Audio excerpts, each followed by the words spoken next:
Hi, I'm Paul Brodie. This is my shop. Mitch is behind the camera as usual, and I'd like to welcome you. We have a project. We're going to build some forks.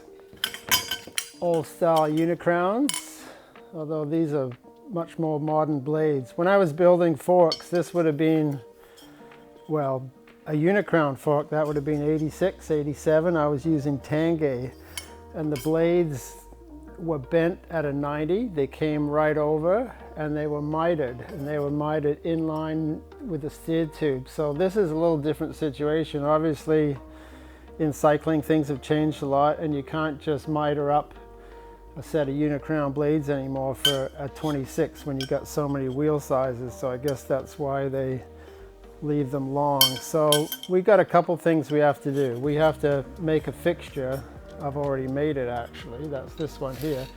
And what it's going to do is to allow me to make a slot where the dropout goes in. So the dropout's nothing fancy. It's 3/16. So I need to use a slotting saw to make the slot. So that's what this fixture is for. It holds the blade, and if you look at it, there's a stop here or a holder here, and then the blade, it can pop out. And these here, as the blade comes in, it butts up against this stop and this stop. So when you put the fork in, it's always in the same spot, and it goes against the plate. And so the vise is going to hold this. This piece here is basically the same height, so that when the vise closes, if you're only holding it on one end, it puts the jaws at an angle. That's not so good. So this piece here, all it does is to hold the vise jaws parallel. Let's go to the mill.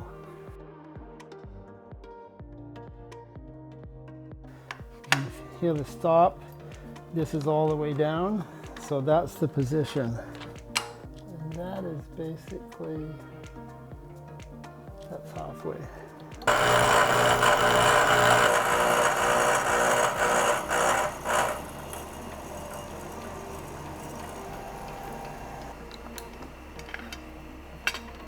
So I've got a little hole, so what I want to do now is to rotate the fixture so it's lying on its back, and then I can take the hole saw and I can make a little a cut right there and a cut right there, and that's going to be where the fillet brazing goes, so that it's a nice flow into the dropout.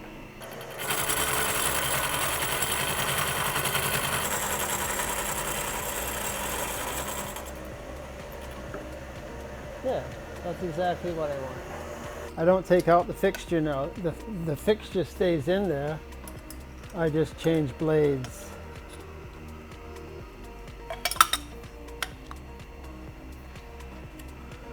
It's like being back in production all those years ago. Aside from some show bikes, it's been a long time since I've made forks. So it feels good to be doing this again.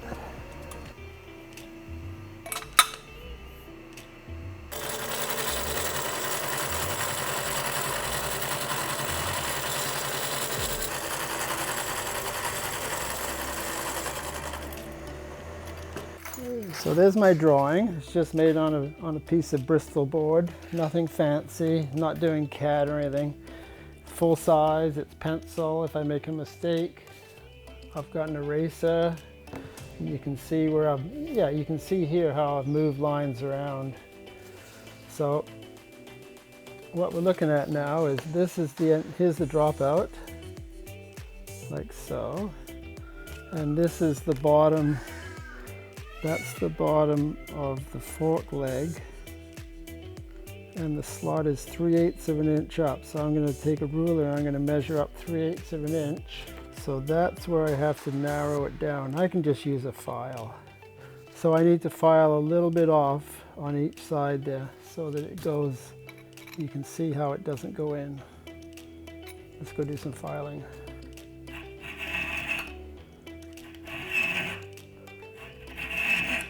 So I can see my line there.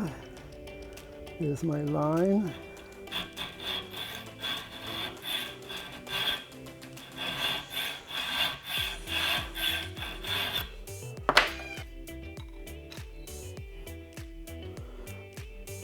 like that.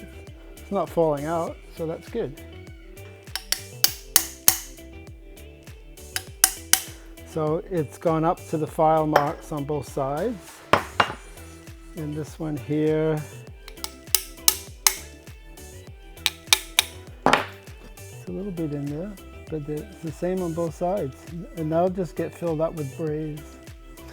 At first I'll use a nickel silver rod, and then I'll use the big brazing rod. Well, 3/32. Those are my two rods. Nickel silver, 1/16 of an inch, and the brazing rod. This one's been recycled, can you tell? So the dropout's going to take a little bit more heat because it's got some mass. And the nickel silver rod is a stronger rod than the brazing rod, but it's harder to fillet braze. So you use the nickel silver rod at first, and it gets right in there. It flows very nicely. So I'm just getting nickel silver right on the ends there. Okay, so you can see how I've put a little tack on the ends of each one. What I'm going to do now is I'm going to move it, and I'm going to just flow that nickel silver down into the slot there.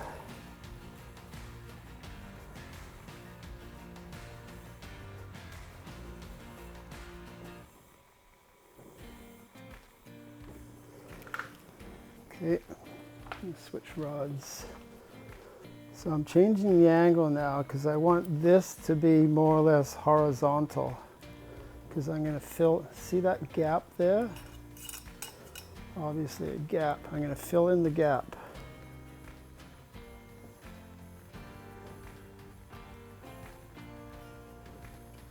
Okay, so I've gone across the front, and now I fill. So you've got to get the rod right in there. If you're sloppy with your rod control, it's hard to do. There we go, so it's filled up, and as it cools it probably sinks a little bit, not so much this time. Then I'm going to add just a little bit more in there.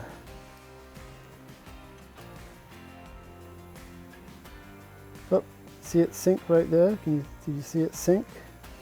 As it cools, so I add just a little bit more there so I don't end up with a low spot.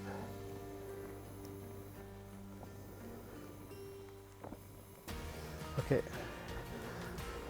And then I also know from experience that I need to put a little blob right in there, because when I file it up, I want this line to go into the radius, and if I don't put a blob there, there can be a little low spot there. So I'm going to add a blob intentionally right at the corner.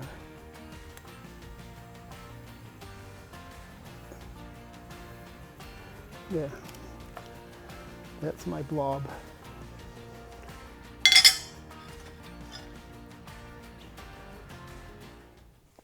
So I'm putting this on my drawing, and I'm lining up the outline of the blade. And then I'm going to make a mark right down the center line. That's my hacksaw cut. I just used the bandsaw. I have a die grinder. I'm going to use this to make a radius here. Now this spins clockwise, so it wants to move that way, so I need to hold it against that arc, or the shoulder you could call it, and I don't want to go onto the dropout face and make marks. So let's see how careful I can be.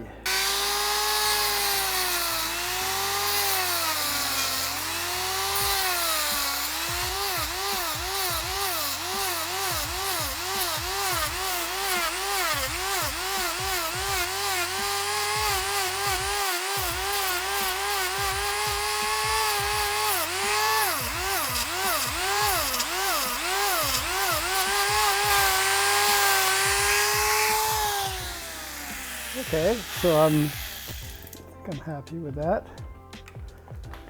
Right there, can you see a tiny little pinhole? But every frame builder needs a good painter, and I'm counting on the painter to just fill that up.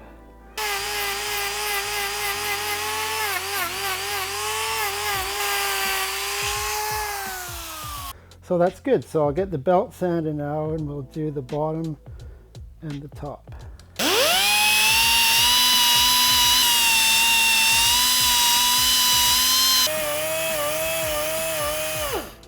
can you see how that edge has stayed sharp? It's not rounded, and the line of the dropout, I'm calling this the line of the dropout, it comes around and it blends right into the radius of the fork blade. That's what you want. That's the old style of fillet brazing. It's where after the paint goes on, you can't tell where the dropout ends and the fork blade starts. That's the beauty of it. I've got my emery cloth, 80 grit, inch wide. I'll put on a little bit of a crosshatch. I'll get rid of the heat stains. There we go. That's what it looks like. There's the difference. You can see the difference. So what's next in this process is that I need to make a miter. I need to put an inch hole saw through these two blades. So we need a fixture.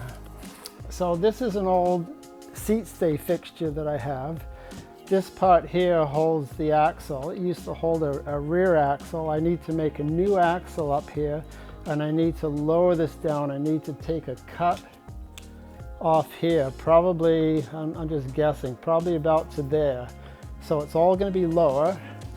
So I'll grab some 1/2 inch, have to machine down for the dropout size, make these from edge to edge, 100 millimeters, maybe a couple millimeters more, and then we'll shorten these.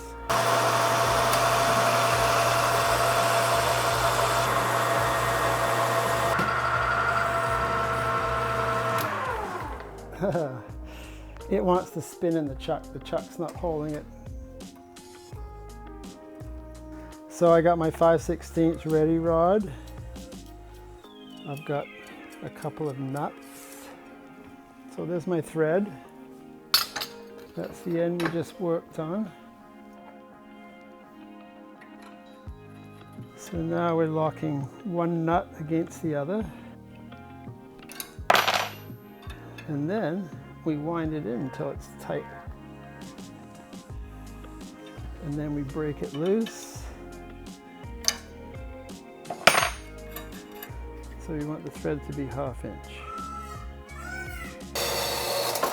So we're going to mark 100 millimeters, maybe add a couple. You can always make it shorter. So that's for that. And then this is almost 5. So if we add 5 millimeters on there,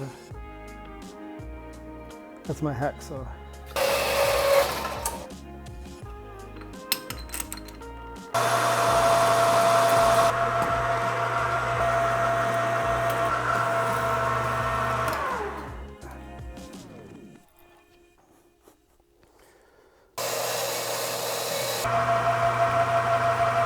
So this might fit. There we go. So I'll take all this apart now, and then we've got to use the hacksaw, and then we machine it to the right length, and then after that we install our new axle.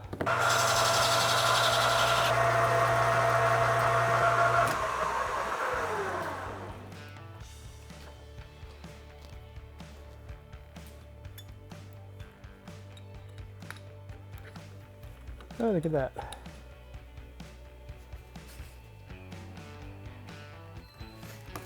Okay, I'm happy with that. And then this goes back on. Okay, so now we can see what's going on here. Or you can see better. So the forks are going to go like so.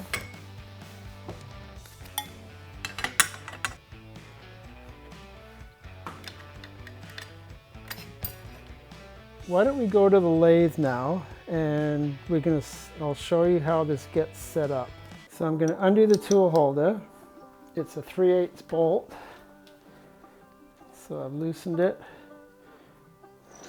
See how the whole tool holder just comes off? So the piece that I made, it replaces that, but it's like a T shape, upside down T shape. So that goes into here like that.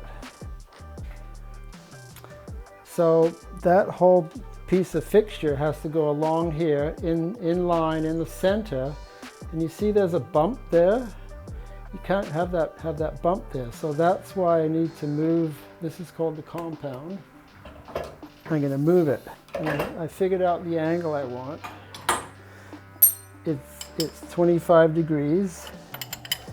So I drilled these holes at an angle of 25 degrees. That's 25 degrees. And what that does, it gets that hump out of the way. So we lock that. I've never done anything like this before, so it's new for me. Here's the fixture. See these lines? Those two lines? I think that's where the hacksaw is going to go. I think we're going to lose this whole front section. Make some space here. Then you can get an idea of what I'm... Oh. Huh. That's not going to work because these Allen screws are hitting. I have to use countersunk Allen screws. So I have to take those out and find some other screws. Those are going to hit. But we'll start off by using the hacksaw and changing the bolts.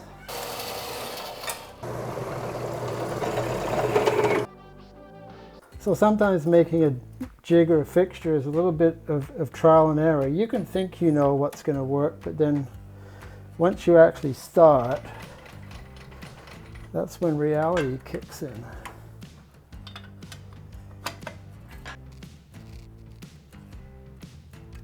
So if that goes right in the middle of those two lines, that should be close. Okay, so I have these two little blocks. I just happen to have them. So if I put these on either side of the hole saw, I know the hole saw is sometimes not perfect, but you can see how there's a gap here and this one overhangs. This is probably a better way of doing it like that. I'm just learning here. And what we'll do is we're going to spin the chuck over to see if it's still good because the hole saw is... So that's good there. I like that because I feel like I've got these blades right in the middle here, so I should not eyeball with that. That's not smart because that's just a hacksaw mark. I made some wooden wedges. I'm just gonna knock them in here, just lightly, and hopefully that stops the vibration if there is vibration. All right, we're gonna give it a shot. This is it, and we hope everything goes well. Okay, here we go.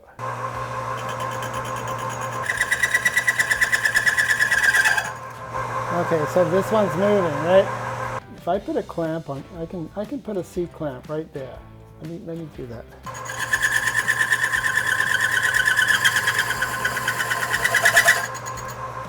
This one's coming out.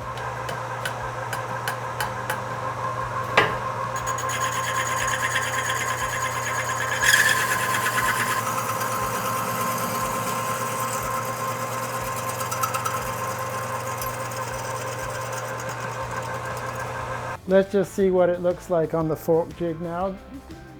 This is only a mitering fixture. This is not what holds the steel tube and the fork blade. So let's go over there and have a quick peek. So here is the fork jig. And I made this a long time ago, back in the 80s, but it's still good. I've got a steel tube here.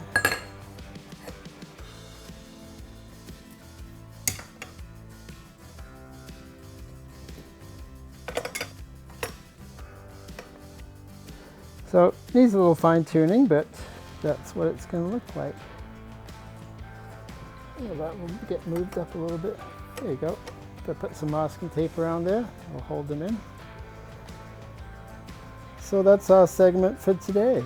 Next week, we're going to make a fork. We're going to make a crown race and do all the brazing, the filing, and all that. Thank you for watching. Have a great week. Stay safe.